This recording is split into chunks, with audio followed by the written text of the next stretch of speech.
Hello everyone, শুভ সন্ধ্যা। তো দেখো আমি এখন ডাঁটা কাটতে বসেছি। একটু আগে বাজার থেকে এসেছি, বাজারে গেছিলাম একটুখানি। আজকে আমাদের এখানে হাটবার ছিল, আজকে শনিবার। তো আমাদের এখানে হাটবার, তো হাটে গেছিলাম। গিয়ে হাট থেকে এসে এই ডাঁটা মা কাটছিল, তো মাকে বললাম যে দাও আমি কাটি, তুমি পুচকিটাকে সামলাও। তো ওই জন্য ডাঁটা কাটতে বসেছি।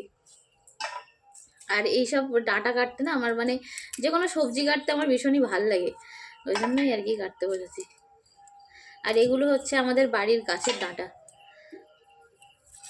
তোমাদের তো দেখিয়েছি এর আগে 2-3 বার আমাদের সজনে গাছ, তোমরা দেখেইছো, তো নতুন করে দেখানোর কিছু নেই। তো এইগুলোই আর কি কাটতে বসেছি। তো কতটা কাটতে বসেছি তোমাদেরকে দেখাবো। বাড়ির জিনিস হলে যে মানে তখন আর গুনে রান্না করা হয় না, তখন প্রয়োজনের থেকে বেশিই করা হয়। এই যে দেখো এতটা ডাঁটা, এগুলো হচ্ছে আমরা যদি কিনে খেতাম, আমার শ্বশুর বাড়িতে তো গাছ নেই, তো যদি কিনে খেতাম তাহলে কিন্তু এগুলো আমাদের 1 সপ্তাহ ডাঁটা কি 4-5 দিনের ডাঁটা হয়ে যেত। কিন্তু বাড়িতে যেহেতু এখানে, তো এতটা ডাঁটা কিন্তু আগামী দিন রান্না হবে, সেই জন্য আজকে কেটে রাখা হচ্ছে। দেখো কতটা, প্রায় 1 কেজির বেশি ছাড়া কম হবে না। এই যে, তো এইগুলো এখন কাটবো।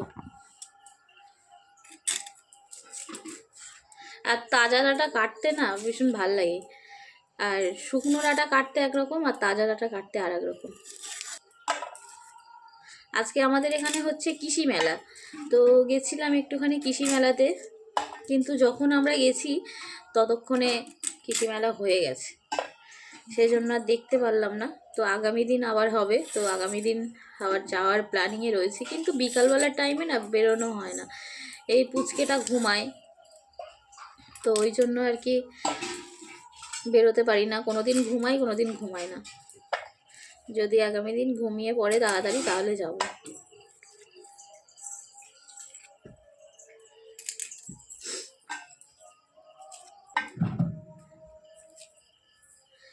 বিয়ের আগে যখন সবসময়, বিয়ের আগেও তো ছিল আমাদের বাড়িতে এই সব জিনিসপত্র, মানে এই সবজি ফল এইসবের গাছ, তো তখন অতটা বেশি ইন্টারেস্ট ছিল না।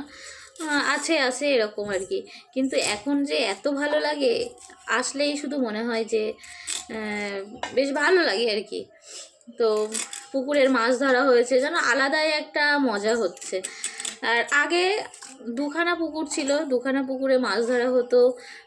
কত মাছ, মা ছিপ দিয়ে ধরতো, আমরা ছিপ দিয়ে, যখন বিয়ের পরে এসেছি কত আমার বর ছিপ দিয়ে ধরেছে, জাল ফেলেছে বাবা, তখন এতটা ভালো লাগতো না, কিন্তু এখন ভীষণই ভালো লাগে।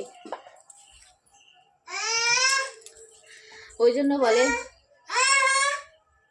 কি মা,